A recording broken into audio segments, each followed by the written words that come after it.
Are you a technician who wants to set yourself apart? Then the Trusted Technician podcast is for you. I'm Derek Hoferter, coach and trainer at SBE, and on this podcast, we will have experienced HVAC coaches and trainers, as well as top-performing technicians, all sharing their tips and strategies to help you be more successful. Welcome back to another episode of the Trusted Technician podcast. I'm Coach Derek, and I'm excited about today's guest. I've got Julie with us from Anderson Heating and Cooling in North Carolina. Julie, welcome to the podcast. Thank you. Julie, just to get us started, I know we've got a lot of things we could talk about, but just to get us started, how did you get into HVAC? Well, I worked in a major tire manufacturer plant for about 10 years. And in 2005, we were laid off. And coming from not having a college degree, I had worked in manufacturing. And because our jobs were transplanted to South America, we were allowed to go back to college for a year at the government's expense. Thank you. And they would take care of us getting a trade. So I looked into the electrical program and I didn't feel comfortable in there because everybody that was in there was already in the field and I needed the basics. So I looked around at the others and there was a classroom full of 18-year-old boys that were taking heating and air. And I said that might be the place for me to get the basics. So my brother and I actually both worked for the company that we were laid off from, and we entered into that class. And I learned a lot about book stuff, but not much about the technical side. And I did that in a year, and I got a degree in heating and cooling and refrigeration. And Anderson was one of the first places I applied. And Dale Anderson hired me 18 years ago 18 in years, July. wow. Yes. And I've never worked anywhere else. I've been here ever since. That's amazing. I Yeah. love that. So obviously then you enjoy it, or you've made a great career out of it. So what is it that you love the most or enjoy the most about the trade, that being in HVAC? I love being, as a female, being able to fix things and having something that I feel is a longevity career where that even if this place wasn't here, that I could take it to somewhere else. And just being able to fix things is really important to me. And it makes me feel as if I always wanted to be a nurse and I didn't have the time frame to take the nursing classes. And I was a single mother at the time, and I didn't have the time to be able to take 2 years worth of classes for nursing. And so then I kind of still feel as if I am a nurse, that just not for people, you Yeah, know. yeah. So For the it's not, yeah, it's not the body, it's yes, but right. obviously still for people, right? Because people are a big Yes. part of it. Yes. And what do you find to be, the biggest challenges, either currently or that you faced in this career? My two main challenges are, for one, technology, is because I am more of a hands-on fixer than I am a technical person. I struggle a bit with phones and emails and those types of things. I'm not the most technological savvy person. And a lot of the stuff now, even from thermostats to control boards, are now Bluetooth enabled and everything. And I'm learning that as I go. I Yeah. still use analog gauges. Like, I'm one of the only people here that still uses analog gauges.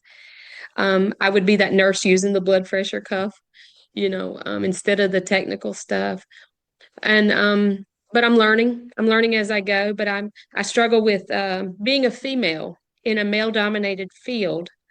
I get questions more than I think the men would Hmm. on people see a man and they just kind of assume that he knows what he's doing when sometimes he doesn't. Whereas as a female being in this field for so long, I still get doubt, especially from older gentlemen who don't feel like a female should be doing this, or maybe I'm just doing this to fill the quota, Sure. you know, whereas I'm usually training the guys and they assume that I'm the trainee, if they don't know me already. I Yeah. have so the constantly having to prove yourself can be challenging. For 14 years here, I was the only female. About 4 years ago, I got another girl and she did amazing and we had her for a few years, but she took a different route of life.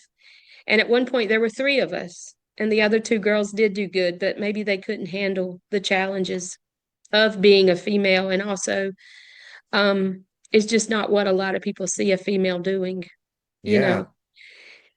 So, Yeah.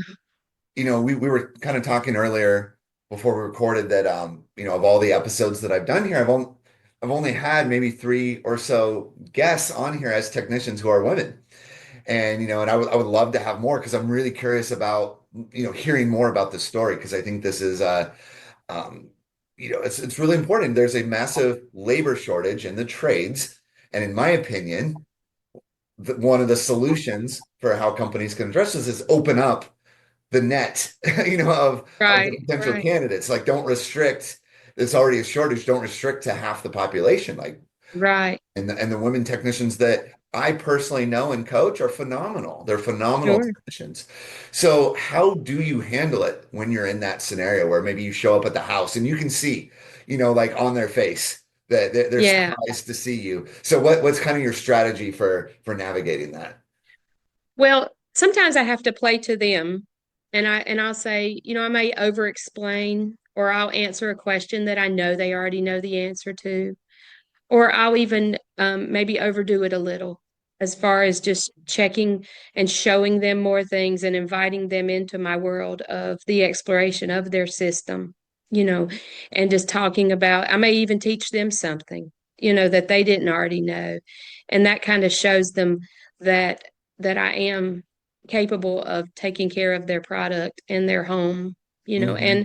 and then a lot of my customers are single females who are just more comfortable with a female in their home. I have some that have been single and have lost their partner or lost their husband, and they are still sticking with me because they're just comfortable with a female in the home. And Yeah, sometimes I do have to, over explain myself a little, and even though I don't need to, but I do.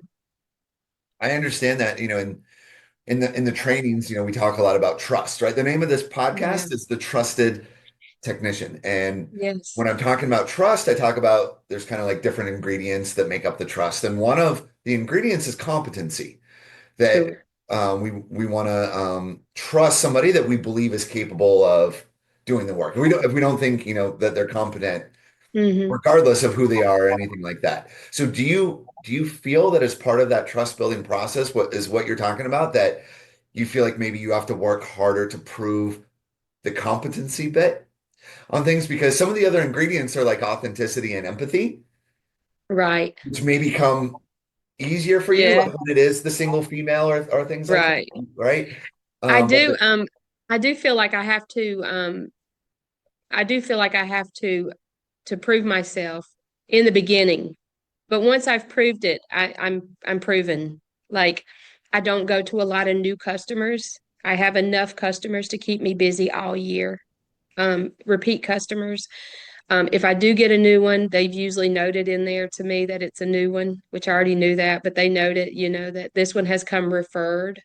So the people already kind of have a little bit of knowledge of you, but not a personal knowledge. So I do that. I do find myself not having to prove myself as much anymore, but I used to have to do it a lot. Um, but I take trust very seriously, and I take that to heart because I don't ever want to lose that. So I am very careful about what I say and what I do and what I tell the people they need because the people that do trust me will buy whatever I tell them they need. So hmm therefore, if I say you need this, they're like, just do it. They're not going to ask me why do I need this or how much does it cost or any of that because I have planted that trust to where they know that I'm not going to sell them something they don't need because I am worried about losing that because if you do that and then someone comes behind and says you don't really need that, then they have just lost every bit of those years of trust that you have planted. So it's so easy to lose it. So I do hmm take that to heart and I am very serious about that. I will never be the top technician because if somebody tells me, "Well, do I need that or can I wait?" I'd be like, "You can absolutely wait. That's completely up to you." I don't, I've never worked for a company where we had quotas and where Hmm. we had to sell things. So I could not do that because I wouldn't eat very much, because I'm not going to be that person that sells things because I need to make money. I'm going to sell them because I want my customers to not have breakdowns. And if I do see something that looks like it's showing a sign of failure, I will sell that, you know, and I don't have to sell it. It's already sold by me. They're trusting me, Yeah. you know. This tying again too, with your thing about being a nurse, right? Because Right, the way that right, you're kind of describing it again is almost, how I would want a nurse to like if I were their patient, like I wouldn't want to be right. sold things that I didn't really need, but if my health is failing in some Sure. type of regard, I would 100% want to know about that and know That's how what I to do feel. about it. Yeah. Definitely. Yeah, yeah, because the competency, like I said, competency is just one piece of trust. But because there's plenty of very competent people that we don't trust. Right, right. It's just probably, I think what I hear you saying is, if there is a little bit of a hurdle at the beginning, it's probably a little bit more around that. But once you clear that, Yes. Once you clear, it's cleared. once you've Yeah. cleared it, it's cleared it. Yeah. And and I don't want to put any words into your mouth. I'm just guessing, right? Because I don't have your experience, right? I only have my experience and my perception. But do you find that like I guess what I'm keying in on is you said you kind of like go along a little bit with it because what I imagine is if you try to be at all argumentative or at all contradict, with that's going to Right, really probably hurt you at the beginning of the relationship. Maybe in a way that a man could maybe more get away of and come across as the right. expert. Well, it definitely, I have to be careful because you can't, if you buck that, like as far as if they're asking you questions about something and you don't feel like you have to explain it, then they automatically assume that you don't know it Mm, because you feel like you don't have to do it. Then they say, oh, well, they must not know the answer, to this. Whereas I could just be like, I don't have to tell you that, you yeah, know, whereas I could just take my time and explain it and they'd be like, she's right. That I already knew that, but she's right. That's what I need, you know. yeah. Yeah. Tell me a little bit more. Let's dive a little bit more into like the process side of things. So, just because I love the amount of experience that you have of this, right? Like you're a good technician, you're a very experienced technician. So you've seen, like you were saying, technology change, you've seen economies come and go, you've seen different kind of like phases of things while running calls. So talk to me a little bit about when you arrive at the house, obviously, overcoming that little barrier and things like that. But kind of what is in your mind, you're a technician. If there's something broken, you're going to diagnostic and fix it, but you got to get to that point. So tell me a little bit about like your game plan as you arrive to the house and interacting with the people and kind of like, do you have like some favorite questions, that you ask, or do you kind of have like a favorite order to Right. do things? I'm just curious how you run a call. Well, I am actually a maintenance technician.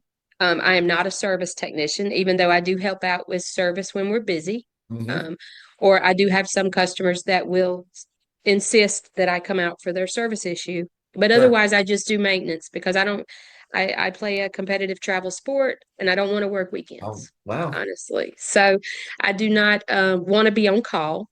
I Yeah. don't want to work much after dark, you know. Yeah. So, and I'm almost 50. So I don't really want to work much over my 40 hours, honestly. Understandable. But I do have a life, and so I am a maintenance technician. So when I do arrive, I am coming into a product and an atmosphere that everything is working most of the time. Yeah. So what I'm doing is just cleaning and checking all the components to make sure I see anything showing any signs of failure and make sure that I'm keeping the product working at as close to 100% efficiency as possible. So when I do come in, I just check my basic things like my thermostats. I talk to the customer about anything they've heard or seen or are concerned about. I change filters. I change a lot of smoke detector batteries. I just do anything when I have the ladder out. I mention about light bulbs. Do you have anything you need to put in the attic?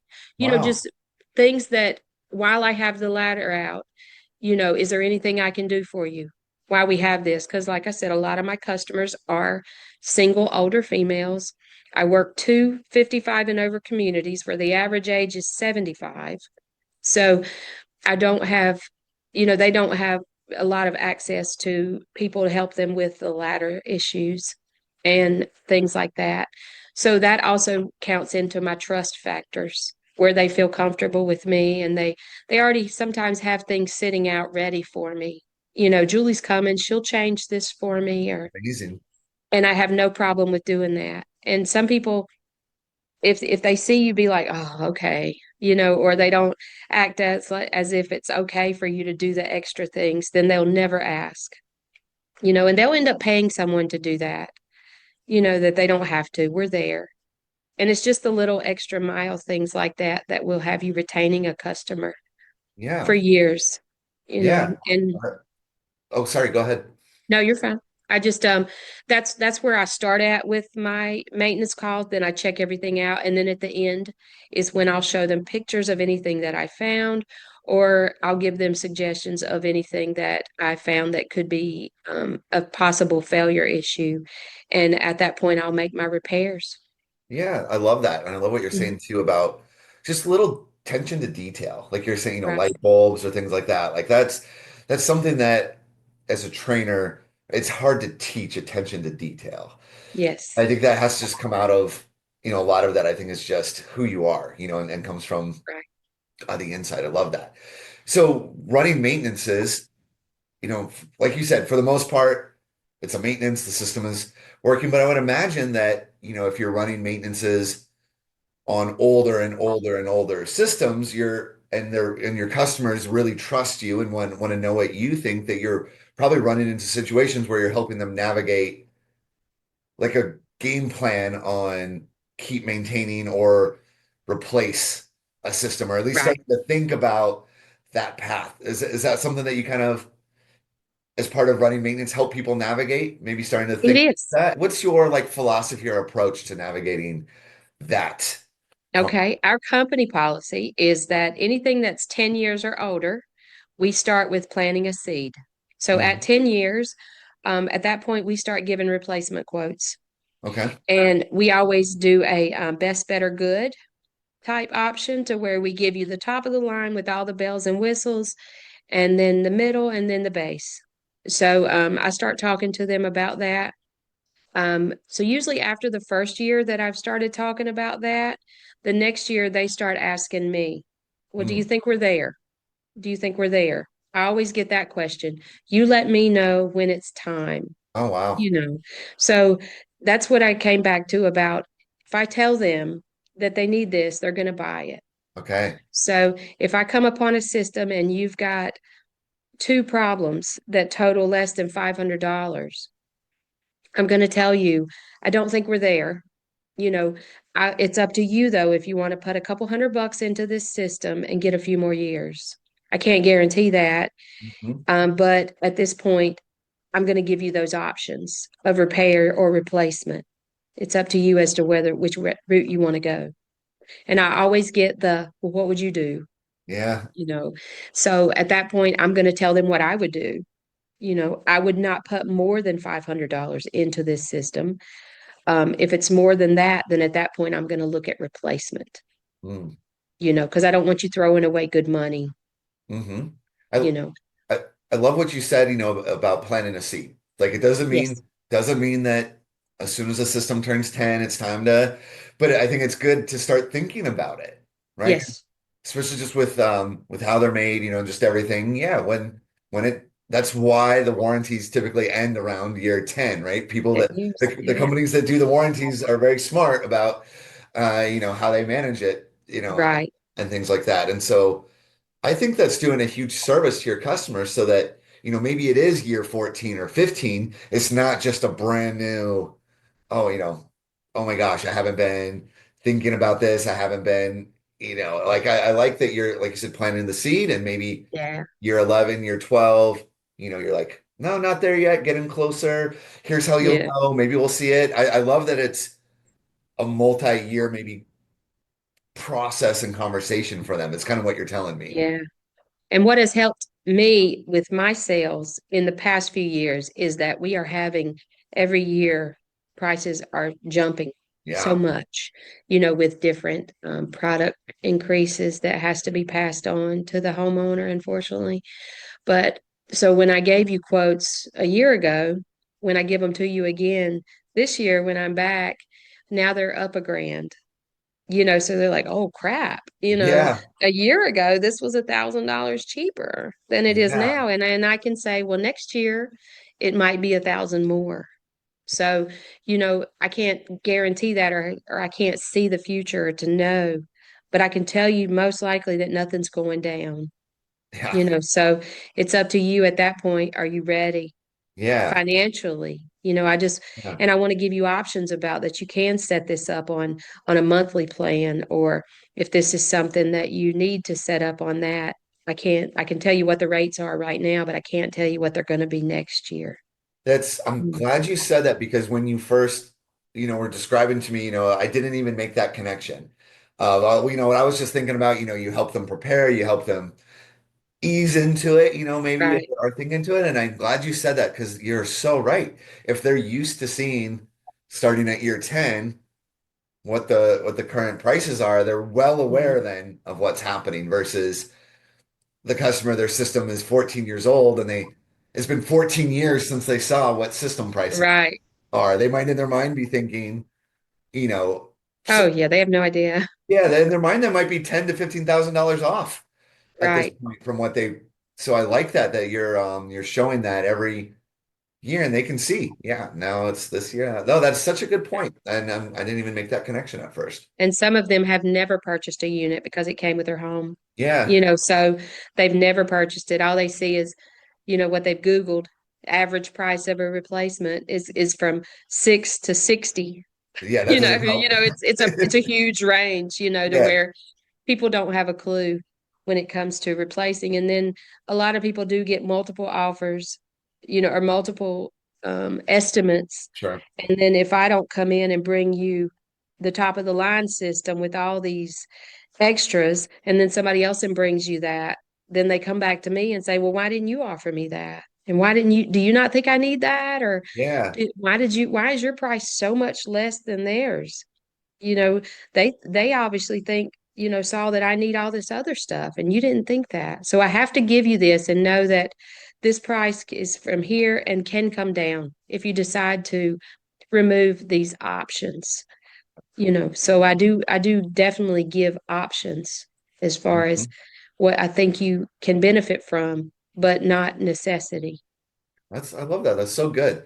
Yeah. Um, Julia, I feel like I could keep talking to you for a while, but we got to wrap this up. And I know Okay. you actually have a job to do, right? And I go do. go run maintenances and calls. But just to kind of wrap up, if there's anything else, any type of advice you'd want to put out there, maybe there's women listening to this who are at that Yes. beginning point of the career and navigating, or maybe even just thinking about getting, moving into the field or being a technician. Just what kind of last words do you want to leave for anyone listening to this? Um, well, I would say to anyone, when you get into this job, you are coming in as an apprentice. You're not going to make a ton of money in your first couple years of this. If you have a great, strong support home system, this is a great job to get into with longevity. And I don't ever worry about my job. I mean, just because for one, I work for a great company, but also I know that I could take my skill anywhere, in the country. So it's not like I'm stuck here, even though I hope I stick here. Yeah, But they also stick with it and just develop a great, don't give up. Just learn all you can from people who know more than you and just be humble. And it can in turn be a great career as I have made it. I have I set core values for myself, like behind. I also set goals every year. Last year, as a maintenance technician, I finally made the $500,000 board, which is very difficult because, like I said, most of the stuff that I'm coming into is working. Yeah. So I sold a lot of equipment last year just Amazing. because my customers are coming up on that 12 to 14 year range. Yeah. And I just made just over $500,000 in sales last year. I was the first maintenance technician to do that at our company. Amazing. Congrats. Yes, and this year I hope to make even more that I can make it to the SBE conference in wherever we go. Yeah. So No, that I, is definitely my goal this year to be with you guys in February. I really hope, yeah, to see you there Yes, I at hope the so. conference. I I think will that's be there. yeah. I will be We'll there. see you there. I will see you there. Okay, wherever it Yes, is, I will see you there. And that's right. no, Julie, obviously for anyone, some people might only be listening to the audio of this, but for those watching the video, we can see the core values behind you, and and just what you said, right? I see two on there that say, humility as a student and humble, and I think you're just a good representation of that, while also being extremely competent and such a Yes. good technician. Julie, thanks so much for taking some time out of your day and sharing with us. Thank you for having me.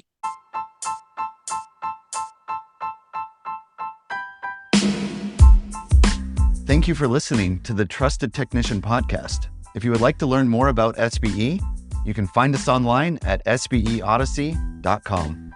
If you enjoyed today's episode, we would appreciate it if you would leave us a review. Thank you for tuning in, and we'll see you next time.